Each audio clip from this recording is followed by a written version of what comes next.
This podcast is presented by Skies Magazine. If you're interested in the Canadian aviation industry, Skies is your go-to multimedia resource for the latest news, in-depth features, stunning photography, and insightful video coverage. Whether you're an aviation professional or enthusiast, Skies is dedicated to keeping you informed and bringing your passion for aviation to life. Visit skiesmag.com to learn more and subscribe to stay updated on all things Canadian aviation. Fuel and ignition switches on. RPM switches set. TD switches normal. Doors and hatches closed. Light out. Strobe light on. Restart check is complete. Clear left. Engineers, start number 2. Starting 2. Wind 310, Pilot Project Podcast. Clear takeoff. Runway 31 left.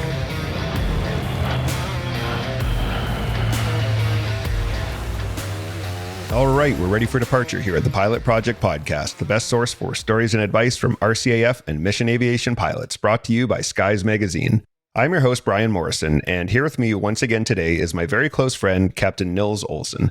Today, we're going to chat with Niels about instructing on the Phase 3 helicopter course at 3CFFTS in Portage la Prairie, Manitoba. Niels, it's awesome to have you back on the show. Yeah, thanks for having me, Ryan. So Niels was just recently on the show for episodes 98 and 99. So listeners who want to hear about his time on the Sea King should check out those episodes. And he's actually very kindly jumped in last minute today to help us get an extra episode in the can before we go on our house hunting trip. So thanks again. Today, as I said, we'll be talking about instructing on the Phase 3 helicopter course, and we'll also get into the response to the 2025 Manitoba wildfires that Niels took part in. Normally, we'd start with Niels' bio, but since he was just on the show, we're going to dive right into the interview. If you'd like to hear his bio, check out episode 98. And while you're at it, 99. So we're going to talk first about what it was like to transition to instructing. You were posted to 3CFFTS in 2018. How big of a lifestyle shift was that? It was pretty big, actually, and welcome. The pace of operations for me at 443 Squadron was really high. We had a 1-year-old and, she was like almost 2. And then our son was, 6 months old, I think, when we moved here. Mm-hmm. And it was time to be home and raise a family. So it was a welcome change. After years at sea, what did it feel like to have stability again? That's a big adjustment, actually. Yeah. Because while you're away, or while I was away, Lindsay was adapting her life without me. Mm-hmm. And even coming back, even from like a 2-month sail or something, there is an adjustment period. So we were going through that again, and it was busy with the move. But once we got in and settled, it just took us some time to kind of feel each other out and adapt to that, just being around. Yeah. Yeah. Yeah, that was something that surprised me too when I was deploying. Melissa and I had just gotten married, so it was like a huge adjustment for us. We didn't live together before we got married, so that was already this big thing. And then we were just sort of getting used to that. And then I was gone for 4 months, and she made a life without me. Yeah. And then I came home and screwed it up. Yep. And that's usually how it goes. Yeah. And then I leave again, and like it was just this cycle of. Like, I never expected that. I thought like the homecoming would be this like over, and it was like super nice to be home and see each other, but I didn't expect that it would also be challenging. Yeah. Like initially it's just like dopamine like crazy for a few days. And then you start hitting a rhythm. And then usually like I'm on leave coming back from the deployment. So like I'm around, but she's working. And then, you get the, well, what did you do today? Like, rested from my deployment. Yeah. Yeah. So there's some adjusting to do for sure. Like the responsibilities and the routine gets all messed up. Yeah. Yeah. What was it like for you guys to come from Victoria, which is obviously like this big city, and anyone who hasn't been to Vancouver Island, like it's an absolutely gorgeous place. And then you move to a small prairie town. What was that adjustment like? Yeah, it was a big change. We moved here in April from Victoria, and April in Victoria is very nice. Like the blooms are all out. I think actually all the apple trees and the cherry trees had dropped their blossoms, and like we're beginning to fruit. Our tulips would come up in February, get eaten by the deer, etc. And like the grass is green, the sun is shining, and then we crossed the Rockies. And we were driving the last 2 days in snow. And then we got here and there's like 1.5 feet of snow in the backyard. And it's just like, I felt like we were driving into the Arctic Circle. Like, are we in the tundra now? Yeah. So yeah, even that fall, like it snowed in September, and I grew up on the West Coast. Lindsay's from the island, and we would see snow like 2 or 3 times a year in like January, February. Yeah. Almost never for Christmas. Then to see it on the ground for so long here was like, I had to film it because I knew my family wouldn't believe me unless they saw video evidence. So the weather was like one of the biggest shocks for you guys. Well, yeah, like it's so stable on the West Coast, right? It goes between like 30 and, maybe -2 in winter with a big body of water there. Yeah. And out here, well, it's like a 70, 80 degree swing sometimes. Celsius, like that's a big swing. Yeah, it is crazy here. It was a shock for us too. The first fall we were here was the big ice or the big snowstorm. That's right. In October. Yeah, just before Thanksgiving, when the power went out for like 5 days. Yeah, that was a great time. Yeah, I mean we had a lot of fun. Yeah. What did it feel like to be in a small town? Actually, we liked it. Yeah, because we lived outside of Victoria, up in Central Saanich. And the airport is north of that in North Saanich, Sydney area. So I had like a 15-minute drive to work, going north away from all the traffic. But Lindsay worked downtown. So she was in and out of the traffic every day. And it's just a big time vacuum, So coming here with 2 small kids into a small town, it's got everything we need. Everything's within like 7-minute drive, including my work and the grocery store and sports goods, all that kind of stuff. It was a welcome change. Yeah, you could just drop everything and you're home in 15 minutes if you need some lettuce or something, It's not like a 45-minute drive. Yeah. That's definitely, as we're looking at moving to Ontario, we're finding that we're spoiled now from being in this small town that has everything, where everything's 5 minutes away. Yeah. It's like the hospital wait times are really good here. We've got the new one opening. The school's close by, and yeah. And that, as you're here for a few years, you really kind of find yourself with such a small community that it doesn't take long to be involved. And then you see the same people everywhere. Like, other hockey coaches like you and I will see them at the grocery store and say hi and wave to people when you're driving by in the car. Yeah. Someone in like every 8th car that goes by. Yeah. And every 4th one, there's someone you've met before, but you can't remember their name. Yeah. Like it's not like being in a city where everyone's kind of just anonymous, Yeah. What was the flight instructor course like on the Outlaw? It was a big change going from operational flying to instructing. Operationally, especially at the point I was at, where I had the maximum category for maritime helicopter, to come back to the school and realize like the intent is different with what you're flying, and some instructional skills to develop. I'm not going to lie, I had some difficulty on the flight instructor course, just changing with my attitude and whatnot. Yeah. Like, do you want to talk about it? Yeah, just my approach to flying, and I see it now, like teaching the flight instructor course. And I'm very relatable to the people and that experience that they had. I remember mine quite clearly, so can coach them through it a little bit. But it's not like, okay, go land there. Operationally, you just go and land. But at the school, everything is very structured, and you're speaking about it, and you're directing attention, and you're predicting the future, and you're trying to voice all of that while flying it perfectly in accordance with the flying training manual that we have. So yeah, it can be operationally, there's a lot of get it done.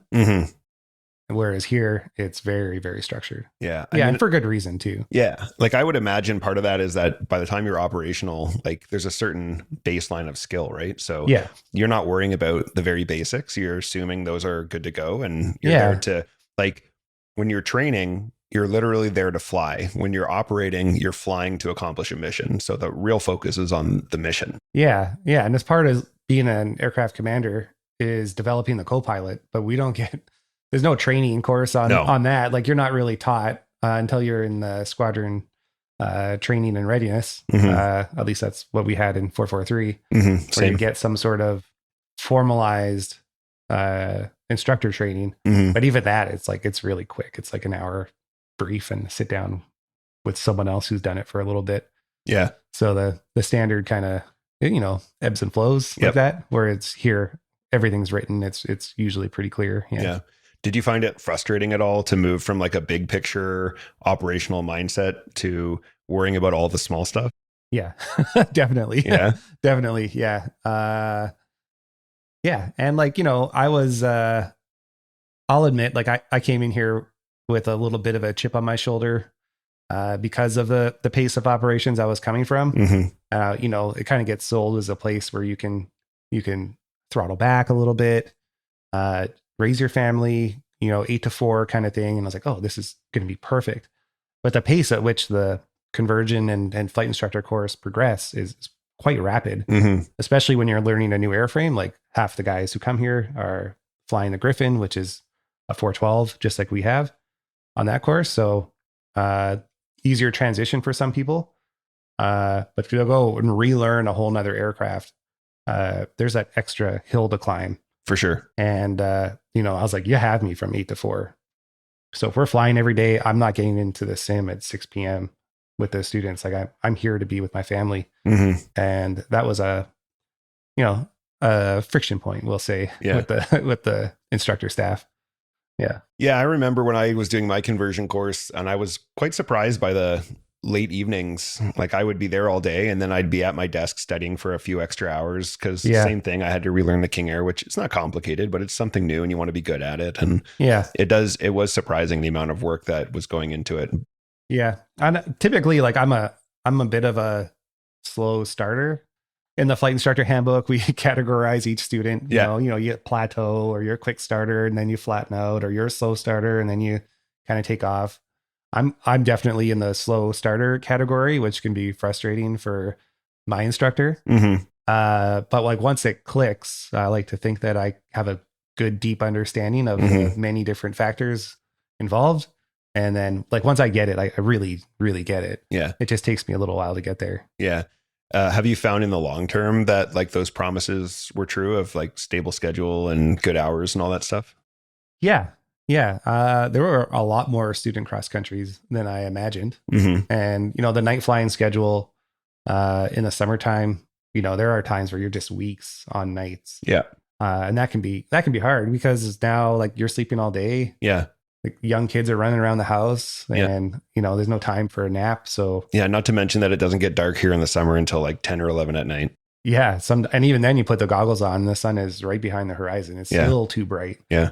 At least when you face north. So those times were like almost mini deployments. It felt like just avoiding, like you want to show up to work well rested. It's for your own safety. Yeah, of course. So it's not without challenges. But at least you're there. Yeah, I think the quality of life and the quality of family life is still very high here. Oh, very much. Yeah. Yeah. What do you think surprised you most about teaching when you first started? Oh, geez. Good question. Probably the impact that you have on someone else's development. Like your attitude towards what some people would consider a small thing and keeping it important or, a high priority really does kind of trickle down into the students' developmental process of learning the aircraft and be like, yeah, that stuff is important. It's not just everything a 6-degree sight picture. There's a lot more to it, right? Our training plan is pretty well like the flight line stuff. It is about maneuvers and learning to operate the machine, but there's so much else going on, and it's paying attention to that stuff and just showing that to the students as an instructor. Like you can't just briefly like just read the METAR and go.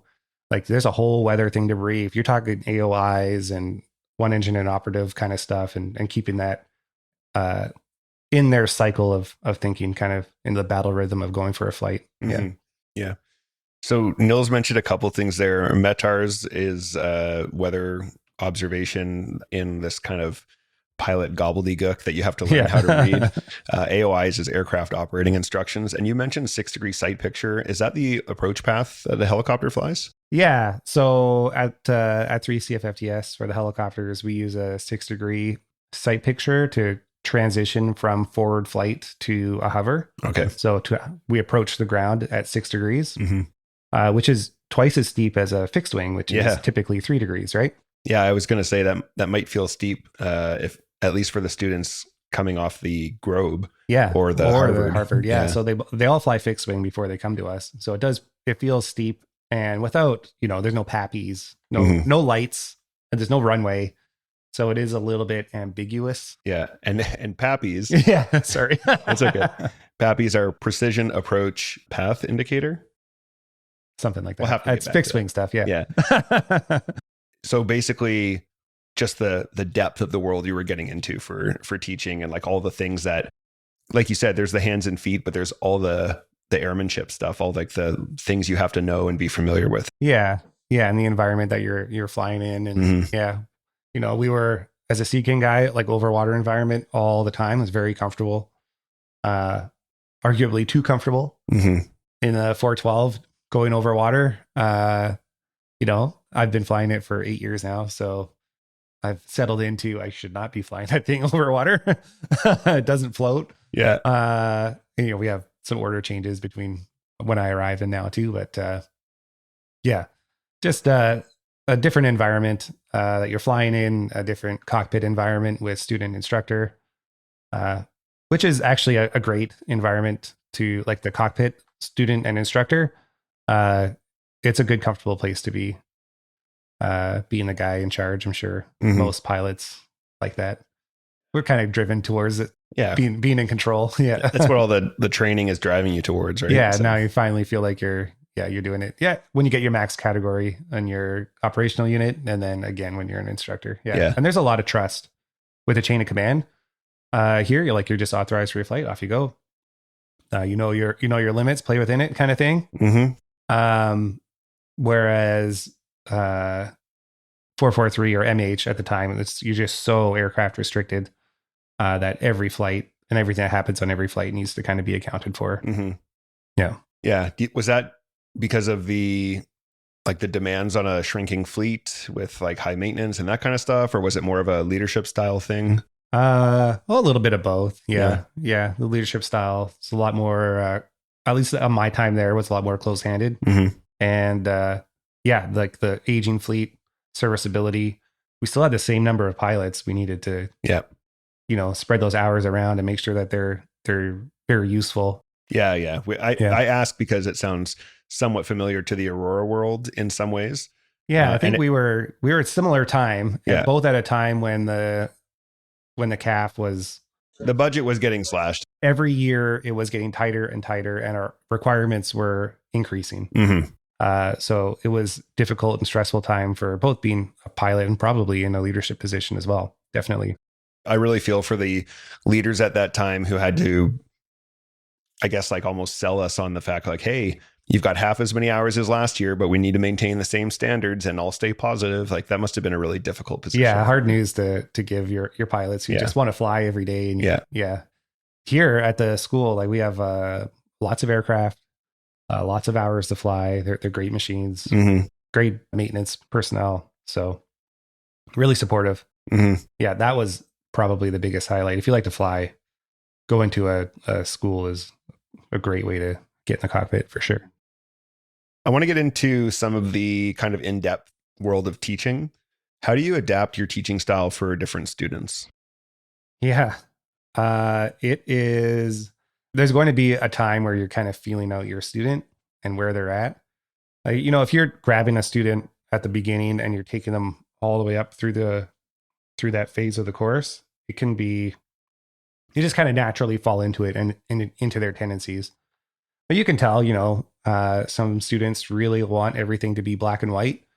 Okay, when this happens, I do that kind of binary approach. And other students who are just, a little bit bigger picture, looking for energy management kind of stuff, and just adapting how you're going to help them in a way that they'll understand. You can usually tell with your feedback. Sometimes the black and white binary approach, when this do that kind of thing, it just doesn't work in helicopters. There's just too much going on. I would argue it doesn't work in general in aviation once you get like seriously into, especially operating. Like I was a pretty black and white person in some ways. And if this happens, I'm going to do this. If this, like I would always like run through scenario. Yeah. But eventually you just sort of have to know how to make decisions. Yeah. And, we're at the point like phase 3 training where they're coming up with really good questions and they want to know the answer. And with a lot of those questions, the answer is, it depends. Yeah. Depends on so many different factors. And sometimes you just have to choose the lesser of two evils, What would you say makes a strong helicopter student? So when it comes to handling helicopters, especially with the approach that we have at 3CFFTS, is that we understand that these students are coming from fixed wing training into helicopters, and they hop into one for the first time in their lives, usually on the course. So the handling differences is a hurdle. There's no doubt about it. And we have all the time in the world for that. I mean, there is limits, like you have to be able to achieve a certain amount at a certain time. But if you have a good attitude and you're studying and it's clear and you're able to answer questions that you should know the answer to because it's in the material and you should be reviewing that. Well, there's not a single instructor there that doesn't have all the time in the world for you. Like we'll stay late. We'll talk to you over lunch. We'll find time between flights to help you go through this and get that understanding. So if you're like a maverick kind of guy, a little bit wild, you're going to find yourself in trouble one day. And part of the instruction is to provide emphasis on how that's probably not the right attitude to have. So we will let it go for a while until you are like, you need to make a point where that could have killed someone. Yeah. You could have wrecked this aircraft. Yeah.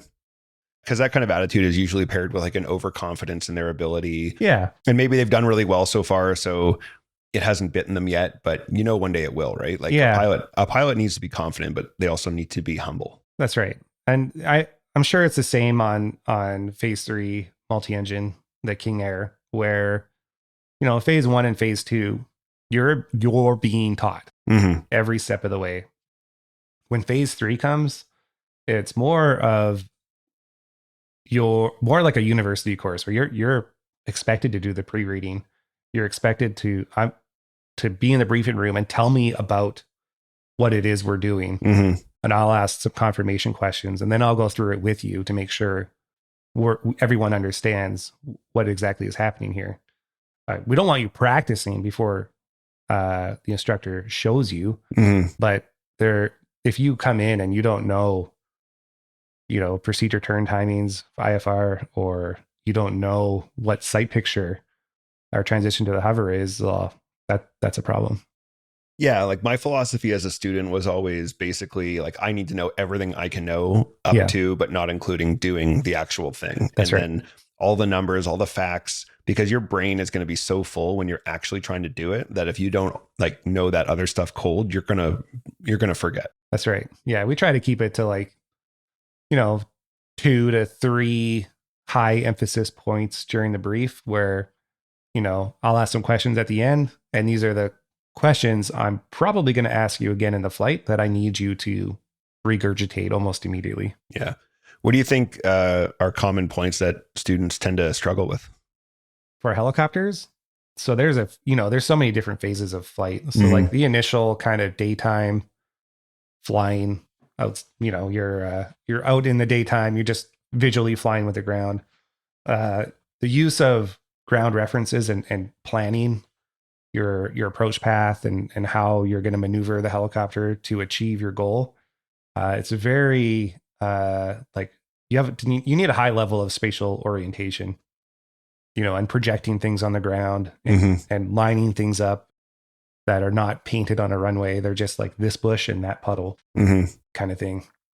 Can be it's a bit of a hurdle when you're coming from fixed wing training and you line up on the runway lights. Yeah. You know what I mean? Or, Yeah. or the center line tire marks or whatever, right? So operating low to the ground or on the ground outside of an airport, it can be a little bit of an overwhelming thing to begin with.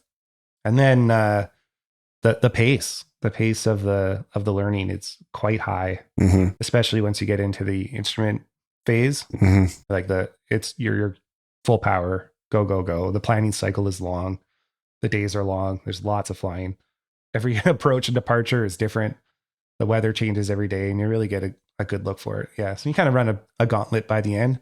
And usually it's the students who are, not always prepared during the navigation and the clear hood phase, where I kind of give them the warning order, be like, hey man, you need to be ready, because the pace is going to pick up big time in the IF phase. And if they don't, they will trip. Yeah. Yeah.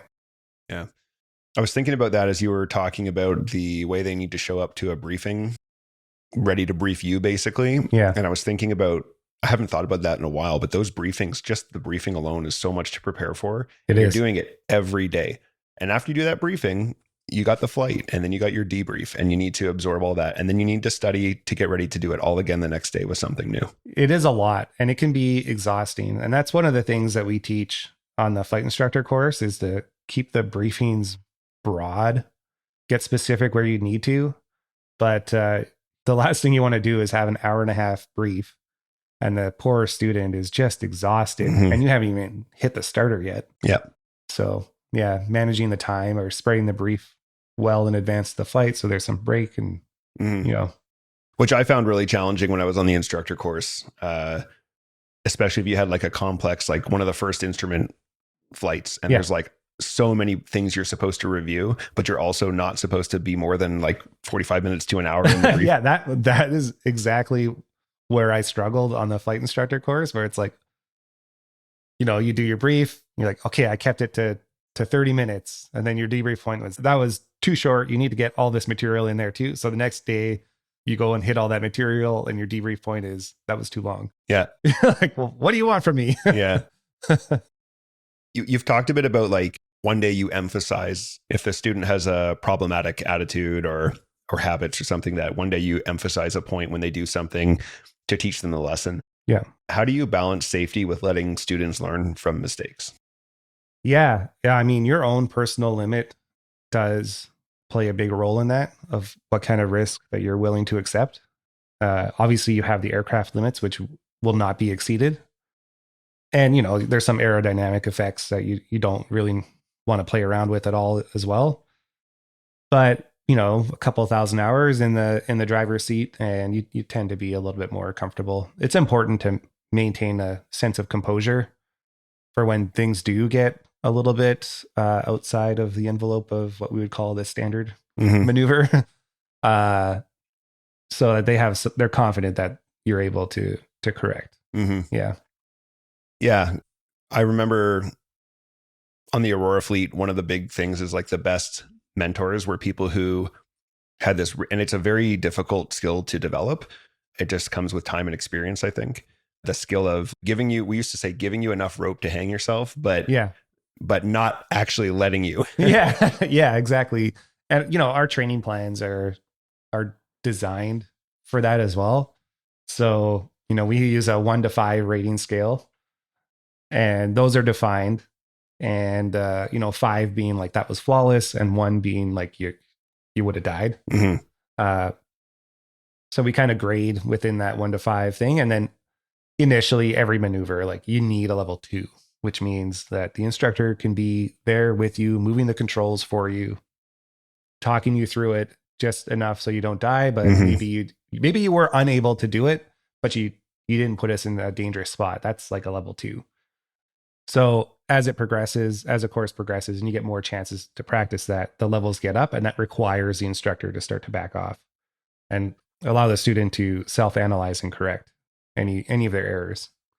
So, and there is plenty of time in the course at that level 4 requirement where you just need to let the student do it. And that's great for their confidence too. The sooner you can get there, the better.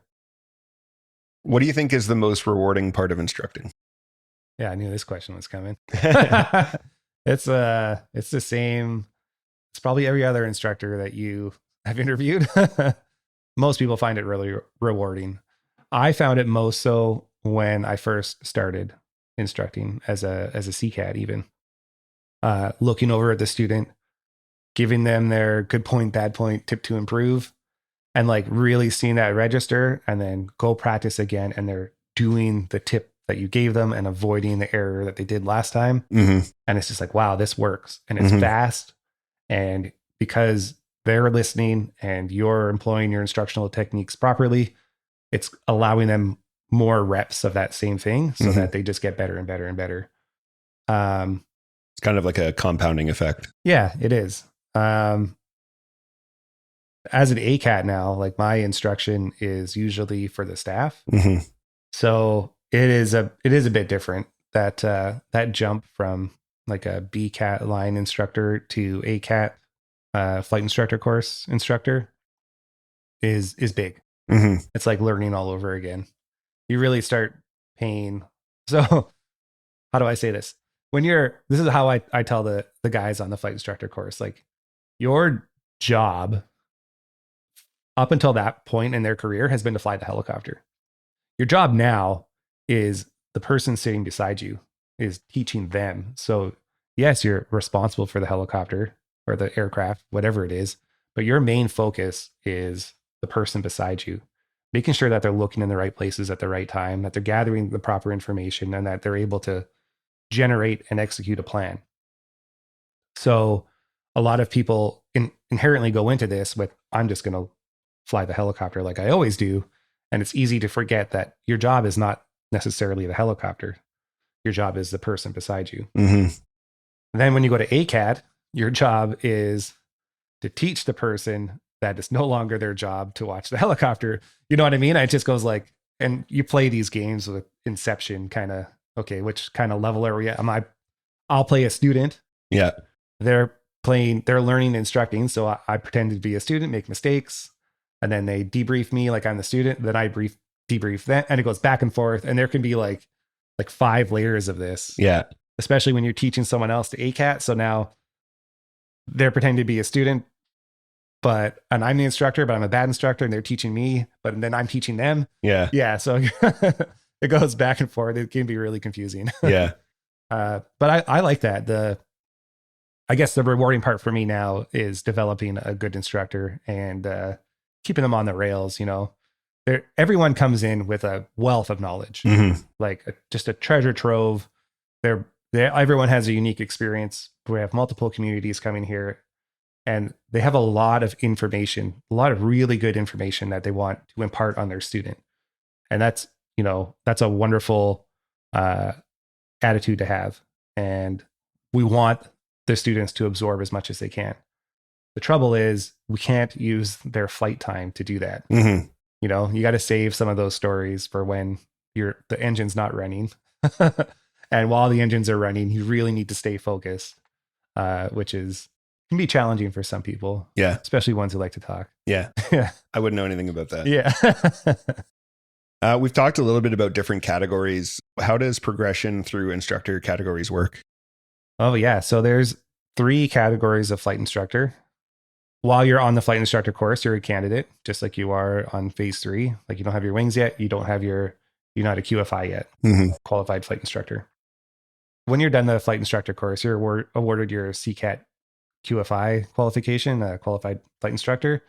And that is like, you're familiar with the training plan, you're familiar with the material, and when the student goes out with you, they're going to progress through the course. And the things that you're saying and doing are correcting errors. It might not necessarily be the error that I would select because every maneuver is going to have multiple, but you're correcting them and they are progressing. After 100 hours of instructional, you're eligible for a BCAT upgrade. And that is someone who's very familiar with the training plan, has some experience instructing, and can develop individualized training for a student who is maybe struggling with a single maneuver. What we're looking for there is root cause. So when an error happens, like they're too fast on their approach. We would say a CCAT would be like, hey, you're too fast, slow down. And then the student would slow down. A BCAT would say, you're too fast here because you're carrying too much energy through the window. So as you're turning, you need to cross-check your airspeed. And like, oh, okay, so that error happened down near the ground where you're too fast, but the root cause is way back further in the flight. And that's where we want to identify and capture that. So that's the BCAT. And then the ACAT we kind of talked about already. That's when you're switching gears from teaching students to teaching instructors to teach. Yeah. Instructor candidates. You're in standards now. Yeah. So what does working in standards involve day to day, and how is it different from line instructing? Yeah. So standards it's small compared to the rotary flight. There's 4 of us, like 4 rotary people in the standard cell, plus the chief standards rotary guy as well. And there are a collection of A category instructors, and the flight has like 20 plus instructors in it. So your primary duty in standards is to run the flight instructor course, do student tests, and then staff check rides. So we're doing their annual proficiency checks, emergency handling checks. We're doing the instrument rating tests. We're doing category check rides, and we're doing supplementary trainers for the staff. So it's a broad range. You're also the experts on the training plan. So there's lots of questions. People constantly coming into the office with questions and looking for guidance. So you're there to provide that guidance and, adjust the school and the school's approach to better and improve the training plans. So we have a multitude of projects going on at all times. Like we wrote and performed a phase 2 rotary course for 2 trial runs, which was pretty successful. We'll upgrade the training plans. We'll provide clarity. We'll expand the manual of flying training, which is our maneuver manual. Yeah, there's no shortage of work. And all that. And you need to be the expert as well. So yeah, it's busy. You've talked about some training plan development, and you have been involved in changes in the training plan. How complex is it to change a training plan in the RCAF? Oh, yeah. Well, like administratively, I would say the process actually is pretty straightforward. We do operate with a contractor, both at 3CFFTS and in Moose Jaw. So there is kind of like that extra thing to consider. And, like the administrative structure of the D&D at the unit and the contractor at the unit and who reports to who. Like we have a regular chain of command, a commandant, 2 Canadian Air Division, director Air Force training, RCAF commander. Like it's pretty laid out. The contractor reports only to DAST, which is Director of Air Simulation and Training. Okay. So they are the contract holders, not holders, but like the people, like the administrators of the contract. They give out the paycheck, and the contractor reports only to them. So everything that we do at the school, we have to run through DAST. If we're extending the training plan by 1 day, well, that's extra lodgings, extra food, all sorts of extra costs.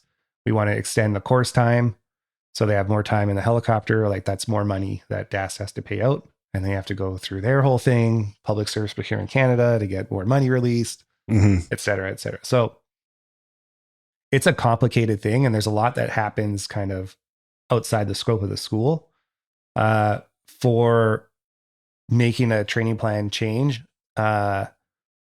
mapping it out and getting a full understanding of the training plan, the ground school, the requirements, who's teaching what's in this ground school, how long is it going to take? It's a week-long course to do the training plan manager and qualification standard course. And we have, as pilots, like probably the most complicated training plan in the Air Force, probably in the CAF. To be honest, it is 3 phases, up to 4 different fleets of aircraft, multiple locations. And, there could be someone in phase 2 in Moose Jaw who makes a TP adjustment. And then we find out like a year later that, they're not flying at night anymore, or they've removed NDBs altogether. It's out of the aircraft now. And just for the listeners, an NDB is a non-directional beacon, and it's an older style of radio navigation aid. And we're here running our training plan, expecting them to know how to do an NDB. Mm-hmm. So there's, some organizational communication that needs to happen. And it's the process of going through a training plan. Like, it can't be done in isolation. It really does need to be by committee, and just finding time to get everyone together and make a good, productive meeting out of it and get consensus on a few things is difficult. And our TPs are just like, there's information repeated all over. I think you talk to some of the older guys who've been there for 20, 25 years. The training plan was like 70, 60, 70 pages when they arrived. It's like 400 and some now. Wow. So yeah, it is deep, and it requires a fine-tooth comb, and it takes a lot of time and effort. Yeah, it sounds like a lot of ripple effects, a lot of familiarity that needs to happen with a 400-page document. Yes, very much. It's a bit bloated, to be honest. We could probably separate some things out, but then that takes somebody's time and effort to. That's the thing with like orders and manuals and stuff, is you tend to add, and then eventually you realize some stuff is redundant, but who has the time now to comb through that? And you can't use like a random OJT or something, because they don't have the knowledge and it needs to be an expert. And experts are busy, very busy. The good news is FACT is arriving, and we keep pointing at that, which is it's just like an organizational reset as well, right? So they can clean a lot of things up. They're writing everything from scratch. And honestly, we're adjusting TPs in the future the best way you possibly can, and that is to contract it. So now they do it, and they'll have experts. Someone whose whole job is just to do that. You've talked a little bit about that there's a lot of cross countries involved in the job. What trips would you say stand out most? Like, what are some of your all-time cross countries you've got to do here? Oh, there's quite a few good ones. Well, I mean, we are in the prairies, like in the Central Plains. There is not a lot around. You really need to stretch your helicopter legs to get somewhere. And remember, you're a King Air guy, or you were a King Air guy, and an Aurora guy. So I don't know, you would transit what, 1,500 miles? A long way. Go on station, do your exercise, and 1,500 back. I imagine. It was long. Like the transits could be like hours. So we can transit safely 250-ish miles. Once we start reaching like 300, you're really looking at the winds and alternates and whatever, right? So it takes, and we're doing 120 knot true airspeed. So it's not like we're not going quick. So it takes a while to get somewhere. We typically go to St. Paul, Minnesota, which is usually a pretty good time if you can catch like a Timberwolves game or a Minnesota Wild. Other cultural events happening in Minnesota all the time. Duluth is another great place that we go. Again, great cultural events. What did we saw? A play on menopause. I came home being like really looking out for the signs of menopause in my wife. She's not that old. Keep digging. Sometimes we'll take 2 students and we'll get an extra day, so you can get a little bit farther and go into St. Louis. Trying to keep it interesting. You don't want to do the same kind of iron triangle all the time either, right? So you get some good experiences. You go back, visit those people. The good ones are the staff ones for sure. You're not instructing. You're just your proficiency for your own kind of exercise. Getting out to BC in the mountains, or we went down to, where was it? Santa Fe. Oh, nice. Yeah. So me and another guy went down to Santa Fe. We had to stop in Nebraska. We got snowed in. We were VFR, and the visibility just came right down. So we were in some little town in Nebraska, which was an experience on its own. But what had happened was there was another crew of 2 helicopter pilots on a King Air who left like a day or two after us, and they met us down and we swapped. So we flew the helicopter down. Oh, like they were on as passengers. Yeah. Yeah. Down to Santa Fe. We met them there, kind of high fived, handed the aircraft over. And then we jumped in the King Air, and instead of going home, we went to Malibu. That's all right. And then the weather came in and we were stuck in LA for a few days, which, you know, there are much worse places to get stuck. Yeah. And we ended up doing like a late night kind of departure back after extending our stay for a little bit. That was a good one. That lasted longer than it should have. Yeah. You know, full of great memories. Yeah. Yeah. I know sometimes you guys fly in mutual support, which is where there's multiple helicopters flying at once. Can you tell us about maybe one of those trips and what's different about doing that? Yeah. So mutual support, I guess we can define that first. It can easily be misconstrued as formation flying, which is not. It is, yes, you're flying together, you're visually referencing the other aircraft, but having freedom of movement independently amongst each other is important. You know, if you're flying low to the ground, there's birds or power lines or something, you need to be able to react and not worry about the person behind you colliding with you. So a little extra space, a little extra room, and you can tighten up and widen out as required. We did a multi-fleet mutual support cross country to Churchill. And where did we overnight? In Thompson. So we went up, departed Southport, went off like the west side of Lake Manitoba, got some gas in the Paw. Oh no, the 206s couldn't make it that far. So I think they fueled in Brandon or Dauphin or something and then came up. We all met in Thompson, had a great time that night, and then transit up to Churchill all together, which is cool. And we went out there for like a polar bear watch. We saw one polar bear from like a kilometer away, but it was fun. We had a great time at the Legion. Yeah. Yeah, that was kind of neat. And we've done a couple, you know, staff only days where we would launch like 10 aircraft, all in mutual support, going around Lake Manitoba or something, just doing a clockwise kind of thing. Cool. All land in a field together, snap a couple pics, and yeah. When you do that, are you all on one flight plan, or does everyone have their own flight plan? Or? No, we're all on one flight plan. Yeah. Yeah. So this is where like some of the confusion happens. It is treated like a formation flight. So yeah, we have like a maximum breadth and an altitude difference that we have to maintain. We're all operating on an interplane frequency together. You know, it's the same sort of thing. Hey, you're a lead. Everyone's got their kind of broad position. We can tighten up and close it down as required. Yeah. You know, if we're transiting, we're pretty wide open. Yeah. And then tighten up for approach. In late May and early June 2025, the Matthias Coulomb Cree Nation in Puckatawagan in northern Manitoba underwent a major evacuation due to encroaching wildfires, with significant support provided by 3 Canadian Forces Flying Training School, or 3CFFTS, based here in Portage-la-Prairie, Manitoba. Niels was one of the pilots that was sent to respond to this, so we're going to spend some time now talking about that experience. Some listeners may recall that, well, most people in the country, most provinces experienced a pretty crazy wildfire season last summer in 2025. Manitoba was definitely no exception. And somewhat uniquely, the school was tasked to help with one up in Puckatawagan. That's right. And like how did that Op Lentus tasking come about?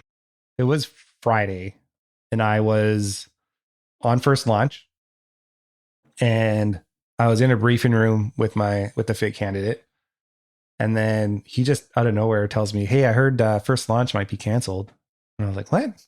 I didn't hear that." So I call my boss and I was like, "Hey, what's happening? Is first launch canceled?" And he didn't know either. He's like, "Hang on, I'll get back to you."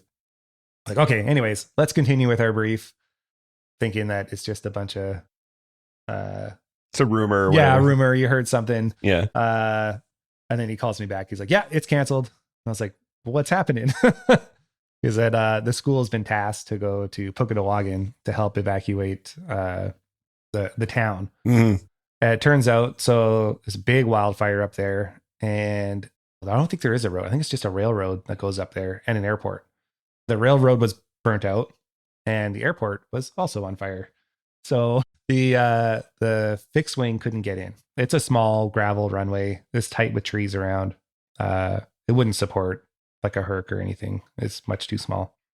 So kind of a unique scenario where aircraft that didn't need a runway needed to go.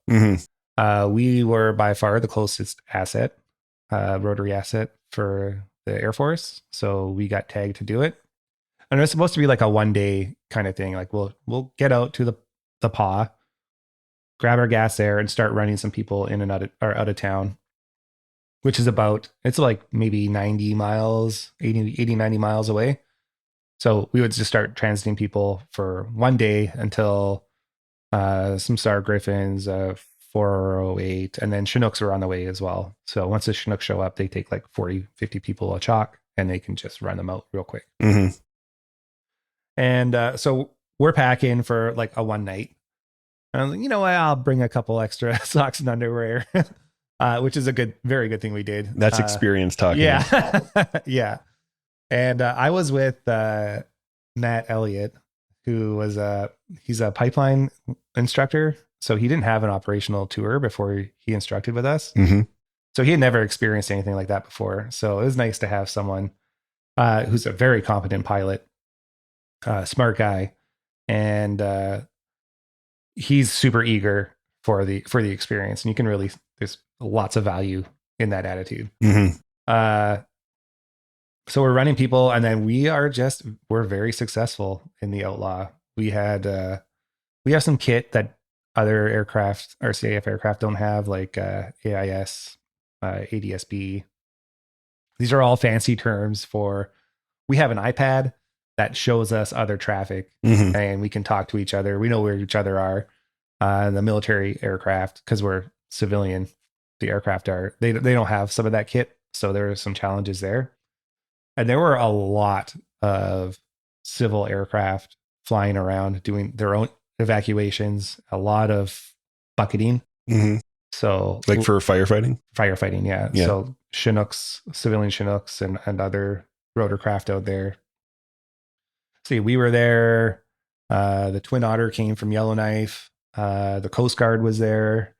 We were all doing our best, fighting over the fuel pump to get these people out. And there were long days. Yeah, we would get in there, cram as many people as we could into the back and taxi them out of there. And the smoke was very thick and the fire was really hot. We ended up doing a lot of instrument approaches to the runway, and right over the final approach fix, like 5 miles back from the runway, was like the heart of a fire. It would be like a pyroclastic at the FAF. So you could kind of just, you'd be on approach, be like, like the whole helicopter shaking. And you're like, oh, there's a final approach fix. Yeah. It's been there. It was there for like 3 days. And, the smoke would get so thick and dark that you end up turning the lights on, and you're like, suddenly you just descend into nighttime. We would do our approaches very slow, like down to 40, 50 knots, just looking down. We're kind of GPS guided down the runway, and one guy is on the dials and the other guy is like head looking out the window straight down, trying to get a look at the runway. And then we would, see the runway or see the terminal building, and then just kind of stop and move vertically down. Wow. Yeah. We had 1 day, there's another fire kind of over by the PA, just west of it, and the wind picked up, and we were up in Pugatawagan filling up our helicopter with people. And luckily someone had Starlink up there, so we got a text message over WhatsApp saying, hey, the visibility is way down. It was down less than a quarter mile in the PA, so we couldn't even get into there legally. And we ended up talking with the emergency management office for Manitoba, and we found some shelter for these people in Thompson. So we just headed east, and we just found ourselves in a whole nother city on the other side of the province for 1 night. Yeah, so lots of being adaptable and keeping your options open. That was the same day that the Chinooks even couldn't get in. It was so bad in Pukatawagan that they went inadvertent IMC. And for listeners, IMC is Instrument Meteorological Conditions. It basically means the weather is below limits for VFR or visual flight rules. Inadvertent IMC means that they accidentally flew into conditions where they lost reference to the ground, and that would have happened because of the rapidly changing conditions with the smoke. And did an emergency climb out and ended up in Saskatchewan for the night. Really? Yeah, but the Outlaw, what we were flying, was able to get in. And I think that was really like that was great for the Air Force, because it really showed the capabilities of the Outlaw. And, unfortunately or fortunately, it really showed how valuable we were for that operation and with the capabilities that we had. So we ended up staying for much longer than we initially intended. Yeah, because it was supposed to be, like you said, a one-night tasking. And how long did it end up being? Was it 4 nights? I think I spent there. And then didn't they rotate more people in after that? No. No, that was it. No, we got stood down after. Okay. Yeah, the smoke kind of cleared out. We got everyone out of there. Yeah, it was long. Like we would do one there and back, fuel up and down. We were eating and drinking while we were flying, and long days for sure. What did a typical day look like? Like when were you starting and when were you done? We were up at sunrise, like 6 o'clock in the morning, trying to be the first in line for fuel. Mm-hmm. And then up and go. And we would go until the sun went down. Wow. Yeah. Long days. Yeah, definitely. Yeah. Yeah. We're working it. And tough conditions too. Yeah. When you're flying over the fire like that, are you feeling the heat inside the helicopter? No, not really. No, but you can look down and see it. Yeah. Yeah. It's quite something. Did you have much interaction with the people that you were picking up and dropping off? Yeah. So initially our plan was, we would tell the EMO, the Emergency Management Office, that we're departing. Please have people ready. And we would get there. They would be ready. But there's lots of organizing. Like we're giving them hearing protection. They have all got their luggage, their strollers, things like that. Mm-hmm. And our plan was to not shut down. But it was just easier, and we would save gas by just shutting down, load everybody in, bring in as many people as we could, plus their dogs, and load them up. And then we would just fire up and go again. Yeah. We were typically not super tight on gas. We have an auxiliary gas tank, but the Griffins without them, they were very tight on gas. They were at like their max envelope, eh? Yeah, well, they had to shut down alongside a road. One of them. Yeah. Oh, well. Yeah, because they didn't have the same capability that we had. So we would depart the paw, head up around the lake, and as we exit the control zone, we would climb up to like 9,000 feet and just get above all the smoke and transit in, and then we would shoot an approach into Pukatawagan. It's RNAV only, and they didn't have an RNAV capability or have that approach in there. The Chinooks, they have RNAV, but they don't have that approach. Okay. Which for listeners, RNAV is a GPS approach. Yeah. Yeah. In this context. Yeah. So they were VFR. So they were flying 80, 90 miles in like very much reduced visibility, trying to find their way into Pukatawagan. That must have been pretty stressful. Oh, I can't imagine what that was like. And, they don't want to lose reference with the ground because then they have no way out. Mm-hmm. So they're low and they're going quick, trying to just, following roads or lakes or trees or something. And then because they're taking like a snaking line, that transit is much farther. And one of them ended up running out of gas before they got to the paw, and they had to land. And, I'm not sure if they ended up sleeping in the field or they got a ride back, and a fuel bowser had to go in and fuel up their helicopter and before they could come back. Yeah.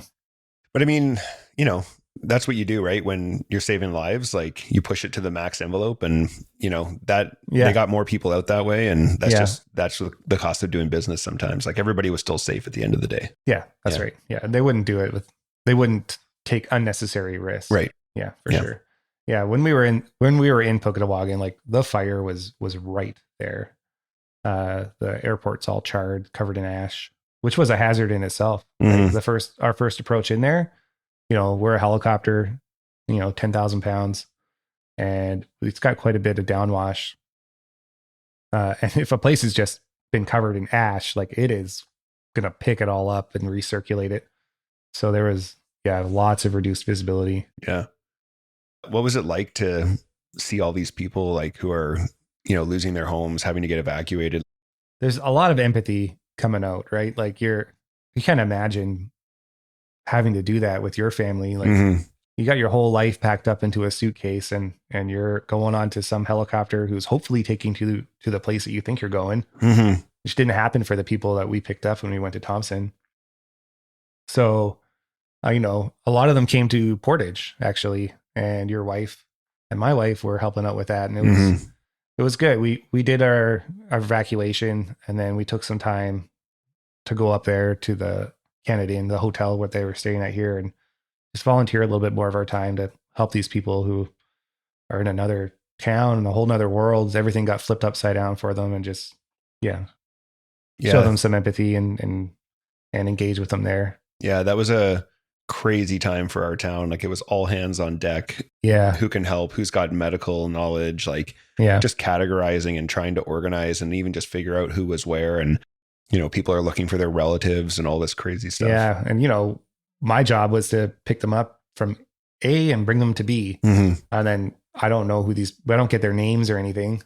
When they were asking, where's my family? I'm like, I don't know. Yeah, that must have been hard. The EMO's office was the ones keeping track of all that. Yeah, trying to anyway. Yeah.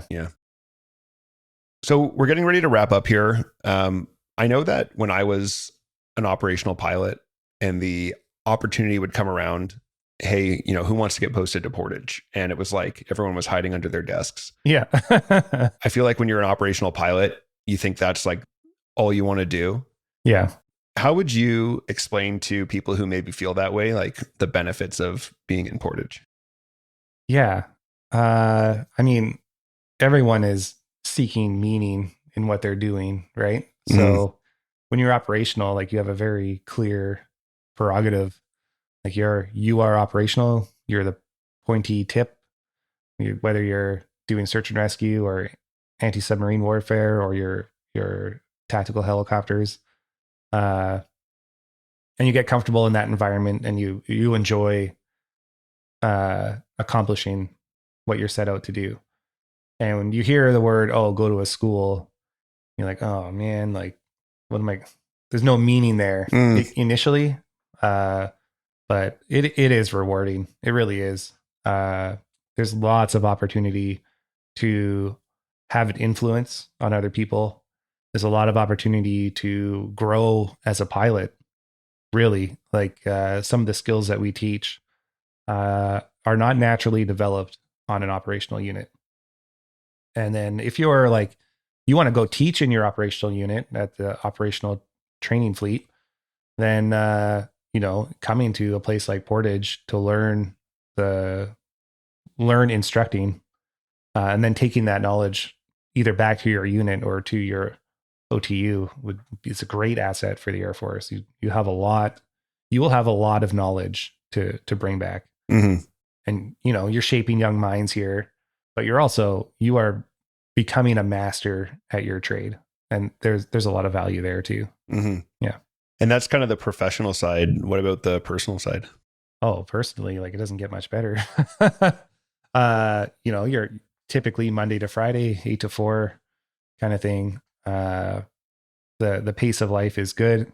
If you got a young family, there's no better place to be, especially if you want to keep flying. Yeah. So you can fly as much as you want, really. It's really good for that. Yeah, I agree. My final question for you is, if you could give prospective helicopter students who are going to end up on the Phase 3 course advice, what would it be? Oh, good question. Just to come in with a good attitude. We understand it's going to be different, and it's different in a few ways. Well, we talked a little bit about being more like university level where you need to come prepared. That can be a big shift. But, the airframe and how it operates and the way it feels, like I remember my first takeoff in a helicopter, thinking about how unnatural it felt to not be doing like, I don't know, what was it, 70 knots down the runway before pulling back and lifting, where you just kind of float up into the air. Mm-hmm. It's a strange feeling. We understand like everyone's going to have that experience, and there's going to be some handling and whatever. You're going to grow a lot. And that your instructors are there to help you. I like to say that we're like puppies, or like little dogs. Like, you give us a little bit of attention and we'll be all over you. You completely ignore us, and we'll probably leave you alone. So yeah, this is coming with a good attitude. Be prepared. And we have a awesome instructor cadre. Everyone who's there wants to be there. Mm-hmm. And they're all really good because I train them. All right, man. I just want to thank you again for coming in here today. Niels literally got out of a sim today, ate his lunch in the car while he drove here, and then gave up his time during a work day, which he's going to go now back to work. Yeah. So he gave up his lunchtime to be here today so we could get this one recorded. I really appreciate it. I always love talking to you. Yeah. And if we can also get an episode out of it, how great is that? So sweet. Thanks, man. Yeah, no problem. All right, that wraps up our chat with Captain Niels Olson, all about his time instructing here in Portage La Prairie at 3CFFTS, as well as the Op Lentus response to the 2025 Manitoba wildfires.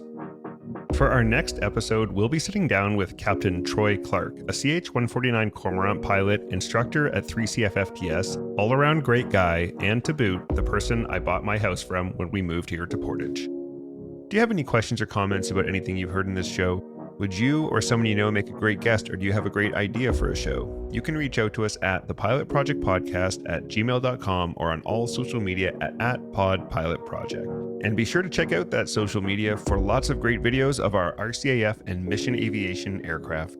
As always, we'd like to thank you for tuning in and ask for your help with the big three. That's like and follow us on social media, share with your friends, and follow and rate us 5 stars wherever you get your podcasts. That's all for now. Thanks for listening. Keep the blue side up. See ya! Engineer, shut down all 4. Shutting down all 4 engines.